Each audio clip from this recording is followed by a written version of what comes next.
Some legends don't need to chase you. Some don't need claws. Some don't need wings. Some don't even need to be seen. Sometimes all it takes is a voice where there should be silence. A whisper in a room you know is empty. A shape on the tracks where no one could safely stand. Two states, two legends.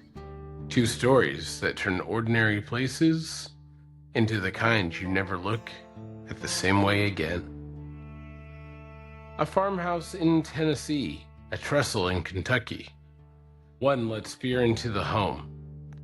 The other waits until there is nowhere left to run. I'm Quackster, and this is Quack in the Dark, Urban Legends.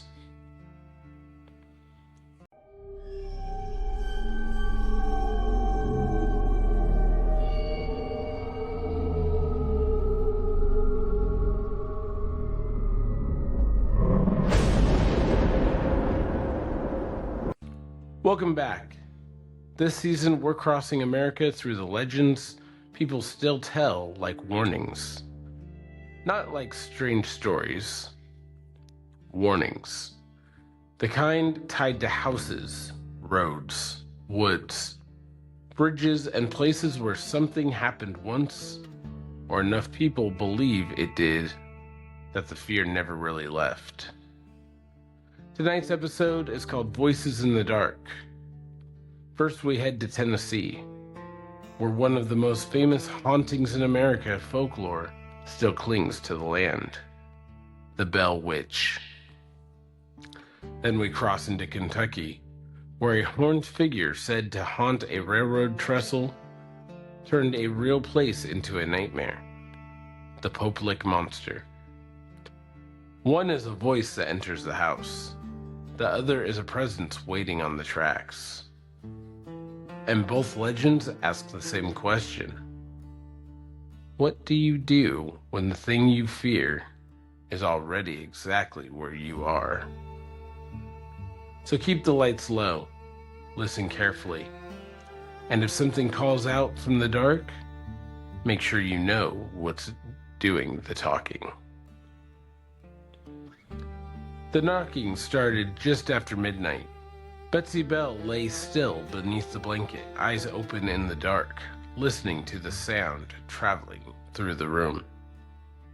3 slow knocks, not at the door, inside the wall.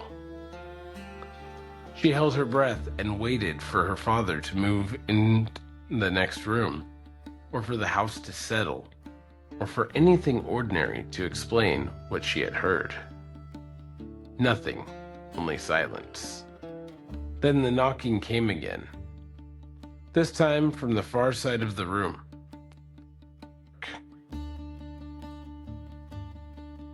Betsy pushed herself upright and stared into the dark, trying to shape the furniture into something familiar.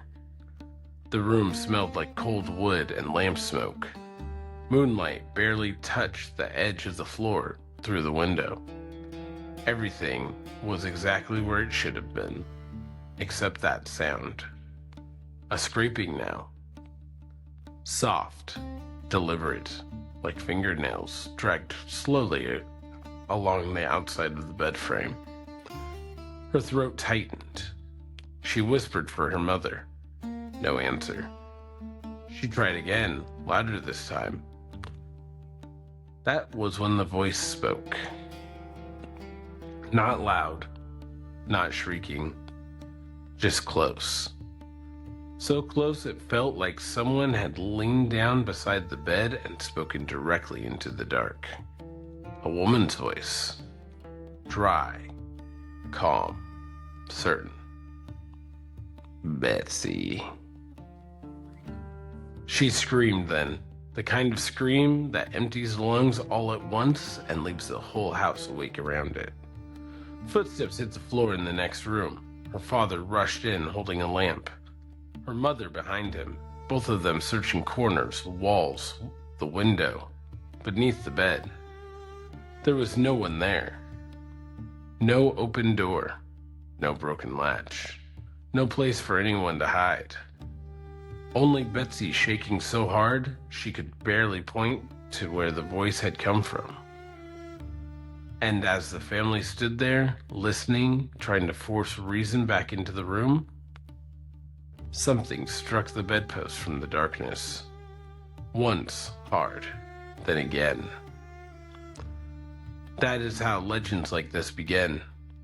Not with certainty, with a house that no longer sounds empty when it should, with a family that knows the difference between a creak and a message. And in Tennessee, one of the most famous stories ever told about that kind of fear has a name: the Bell Witch. The Bell Witch legend is tied to the Bell family of the early 19th century Tennessee, near what is now Adams. Their home should have been the picture of an ordinary frontier life. Hard work, family routine, faith, isolation, and the quiet expectation that whatever troubles came your way would come informed you could understand. Weather, illness, debt, grief. Not a voice in the night. Not something moving through the walls. Not a presence that seemed to learn the house as quickly as people inside it. According to the legend, the disturbances began small. Knocks, scratching, dragging sounds, unexplained movement around the home. The kind of things that can still be argued with. The kind of things people can blame on mice, loose boards, wind, or imagination. But the bell haunting didn't stay small. That's what made it famous. Eventually, the unseen force haunting the Bell home began to speak. And once fear starts answering back, everything changes. The entity became known as the Bell Witch, though the name almost makes it sound simpler than it is. In most retellings, it was not just a ghost drifting through the house. It was intelligent, responsive, personal. It spoke to the family. It mocked them. It recited prayers and scripture. It sang. It threatened. It focused much of its attention on John Bell, the family patriarch, and Betsy Bell, his daughter. And that focus is what makes this legend so unsettling. This was not a random noise. This was attention. Think about how terrifying that would be. You might tolerate a strange sound. You might convince yourself a shadow has a trick of the light. But a voice that knows who you are, a voice that chooses when to speak and what to say, that doesn't feel like a haunting anymore. That feels like an invasion. Over time, the stories around the Bell Witch only deepened. The spirit was said to yank blankets from beds, slap and pinch family members, pound on the walls, and appear to move through the home without regard for doors or distance. Some visitors came specifically to hear it.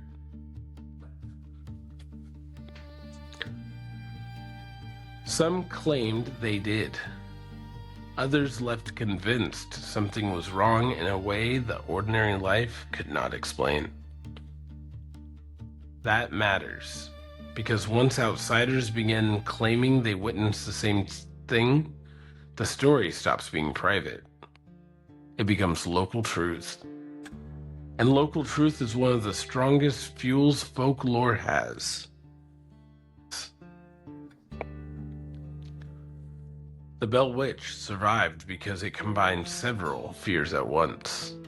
The fear of the unseen, the fear of losing control over your home, the fear of being singled out, and maybe worst of all, the fear that the thing tormenting you enjoys it. In many retellings, the Bell Witch was cruel in a deliberate way. It knew how to interrupt peace, how to turn a room tense, how to wait just long enough for the silence to settle before breaking it again. That is a very human kind of evil.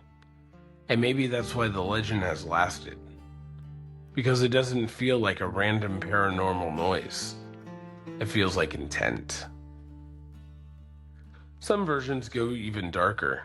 They say the entity ultimately caused or hastened John Bell's death. Whether taken literally or not, the legend presents the haunting as more than a nuisance and more than a fright. It was pressure. Relentless personal pressure inside the one place people are supposed to feel the safest. And that may be the most unsettling part of it all. You can leave the woods. You can avoid the bridge. You can stay away from the swamp. But what do you do when the one thing you fear is already in the house and doesn't seem interested in leaving? That question is what makes the Bell Witch endure. Not just as a haunted house story, but as one of America's most famous supernatural legends. Because whether the explanation is rumor, religious fear, family conflict, exaggeration, or something truly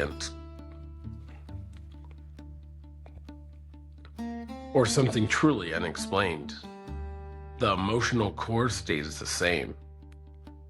A family heard something impossible, then it spoke, then it stayed. And once a story like that settles into place, the place changes forever. A hallway becomes a threat. A bedroom becomes uncertain ground. A quiet house at night becomes something to be endured instead of trusted. That is the kind of damage a legend leaves behind. Invisible, permanent, personal. Maybe the Bell Witch is only folklore shaped by time, fear, and retelling. Or maybe some of the voices do learn how to stay after they should have faded. Either way, the next time you hear knocking in your room where no one is standing, don't be too quick to answer. The Bell Witch feels intimate, a voice in the house, a presence in the walls. A fear that learns your name before you understand what it is. But our next story is colder than that. Higher. More exposed. Because if the Bell Witch makes home feel unsafe, the next legend takes a place that is already dangerous and adds a face to it. A horned one. Let's head to Kentucky. If you're enjoying tonight's episode, make sure you're following Quack in the Dark and leave a 5-star review wherever you listen. That support helps more people find the show and helps the watchers keep growing. And if your hometown has a local legend, haunted place, or a story people still swear is real, send it to me on Facebook, Instagram, or Discord under Quack in the Dark. I want to hear what your part of the world still whispers about after dark. Now let's cross into Kentucky, where the danger doesn't start inside the house. It starts when you step too far onto the bridge. The rails hummed before they heard the train. Marcus stopped walking and looked down at the steel beneath his shoes. The vibration light at first, almost easy to ignore. His friend Tyler, a few steps ahead, turned back and gave him that look that said what both of them were already thinking. Maybe this was a bad idea. They'd come out there because of the stories, because everyone knew the name, because legends never sound dangerous enough when you hear them in the daylight, with other people around. The Pope Lake Monster, Goatman, something horned, something seen on the trestle. It sounded like the usual kind of local dare. Creepy enough to feel exciting, but ridiculous enough to survive being laughed at. It didn't feel ridiculous now. Not with the drop below them swallowed by darkness. Not with the narrow ties underfoot. Not with the rails carrying that faint metallic shiver further into the night. "Let's go back," Marcus said. Tyler didn't answer. He was staring ahead. Marcus followed his gaze. At first he thought it was part of the trestle's frame. Some darker section of the shadow where the bridge crossed into deeper black, but then it shifted. Not much, just enough. A shape standing further down the tracks where no one should have been able to stand comfortably at all. Tall, bent slightly forward, and wrong in the shoulders. Marcus felt the whole night narrow around that shape. He could not make out the details, not cleanly at least. That almost made it worse. Horns, maybe, or just beams behind it. Long arms, maybe, or shadow laid over steel. Then Tyler called out. A stupid thing to do, a human thing to do. "Hey!" The figure didn't move. Not toward them, not away. It just stayed there. And then, from very far off at first, came the sound they had both been trying not to hear. A train horn. Everything changed after that. The rails no longer hummed, they sang. Taylor swore and turned, but the bridge behind them felt impossibly long. Marcus looked ahead again, just once, and would later swear the shape had moved closer without ever seeming to take a step. Maybe it hadn't. Maybe panic collapsed the distance. But in that moment, all he knew was this. Something was on the trestle. A train was coming, and the bridge had stopped feeling like a dare and started feeling like a trap. That is the power of the Poplick monster. Even before you know the details, you understand the fear. A narrow railroad trestle over dark ground. No room to stand comfortably. No easy escape, and the possibility that something is already waiting for you up there. In Kentucky, that image becomes one of the region's most disturbing urban legends. The Poplick monster is most often described as part human, part goat creature. A goat man with horns, shaggy fur or pale skin depending on the telling, and a shape twisted enough to stay with people once imagined. Some versions paint it as physically aggressive. Others say it lures people onto the tracks by voice, hypnosis, or mimicry. Some make it demonic. Some make it merely monstrous. The details shift. The trap does not. That's why the legend works. Because the setting does half the work for it. Railroad trestles are already a frightening place. High, narrow, exposed, and built without any concern for anyone foolish enough to treat them like a path. Add darkness, a local rumor, and a possibility of a train you hear way too late, the fear hardly needs a supernatural help. But folklore rarely leaves a danger faceless. It gives it horns, it gives it a silhouette. It gives it intent. And in doing that, turns a dangerous place into a haunted one. That may be what makes the Poplick monster so effective.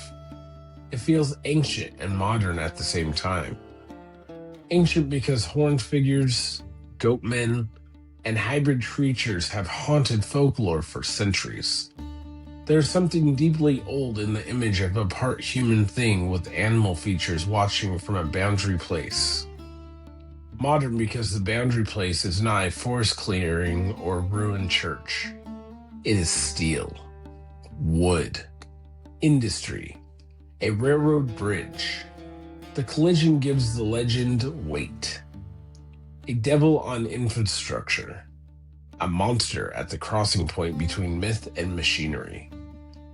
And once that image exists, everything real about the trestle becomes part of the fear. the distance, the height, the sound of the rails carrying warning further than your body can react. The Popelic monster does not need to do much in the imagination. Sometimes all it has to do is stand there. That's enough, because panic will do the rest.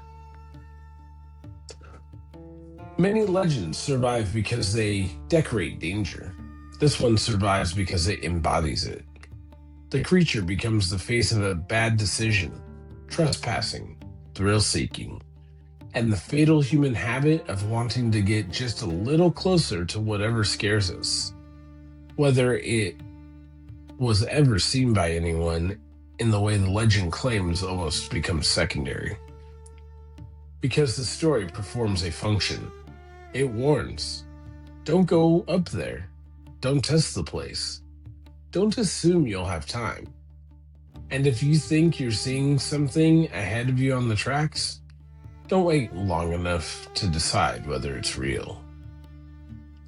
But practical warning alone does not explain why the legend sticks so hard. That comes from the image. A horned silhouette against the dark. A figure where there should be no figure. A voice that might call from the wrong direction. A thing that does not need to chase you before the place itself has already taken away your options. That's what makes the Popelic monster memorable. It's not a hunting story, it's a cornering story. Because in a cornering story, the terror is not what the monster is capable of. It is what your own fear is about to make you do. Run the wrong way. Freeze too long. Trust the shadow. Misjudge the distance. Listen to something calling from ahead when you should be watching the tracks beneath your feet. Maybe the legend began as exactly what some people say it was. A warning wrapped in folklore to keep curious people off a dangerous bridge. Maybe the goat man was added later. The horns, the eyes, the voice. That would make sense. But legends do not last because they are just useful. They last because they fit. And the Popelic monster fits the trestle perfectly. It belongs to the height, the exposure, the hum in the rails, the feeling that one wrong choice up there becomes final very quickly. And that's why the story survives. Because even if you strip away every supernatural detail, the fear underneath is real enough to keep the monster standing there in people's minds. And once a place has a figure attached to it, especially a figure people can picture clearly, it never really goes back to being ordinary. It becomes territory. Maybe there was never a horned creature on the bridge. Maybe there was only darkness, rumor, and the way fear turned shadow into autonomy. Or maybe there was one person who looked ahead on that trestle, saw something standing where nothing should have been, and understood all at once that they had already gone too far. Either way, if you ever find yourself on the tracks high above the ground, and the night ahead suddenly looks occupied, don't wait for it to move first. Two states, two legends, two very different kinds of fear. The Bell Witch turns the home into hostile ground, a place where the silence can break at any moment and speak back. The Popelic monster turns a bridge into a trap, a place where danger doesn't need to run at you because the setting has already done enough. One invades, one waits. But both survive because they can teach the same lesson. One fear attaches itself to a place, a room, a hallway, a bridge, a stretch of track. That place never feels empty again. And maybe that's what the strongest legends really do. They don't just tell you that there's something to be afraid of. They tell you exactly where it lives. So tonight, I want to know, Which one gets under your skin more? The voice in the Tennessee house that won't stop answering? Or the thing on the Kentucky trestle that doesn't need to move at all? Come tell me on Facebook, Instagram, and Discord at Quack in the Dark. And if your town has a local legend, a haunted place, or a story people still whisper about after dark, send it my way. It may end up in a future episode of Quack in the Dark. I'm Quackster, and this has been Quack in the Dark.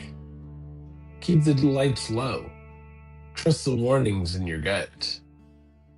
And if something in the dark calls your name, make sure it's alive before you answer.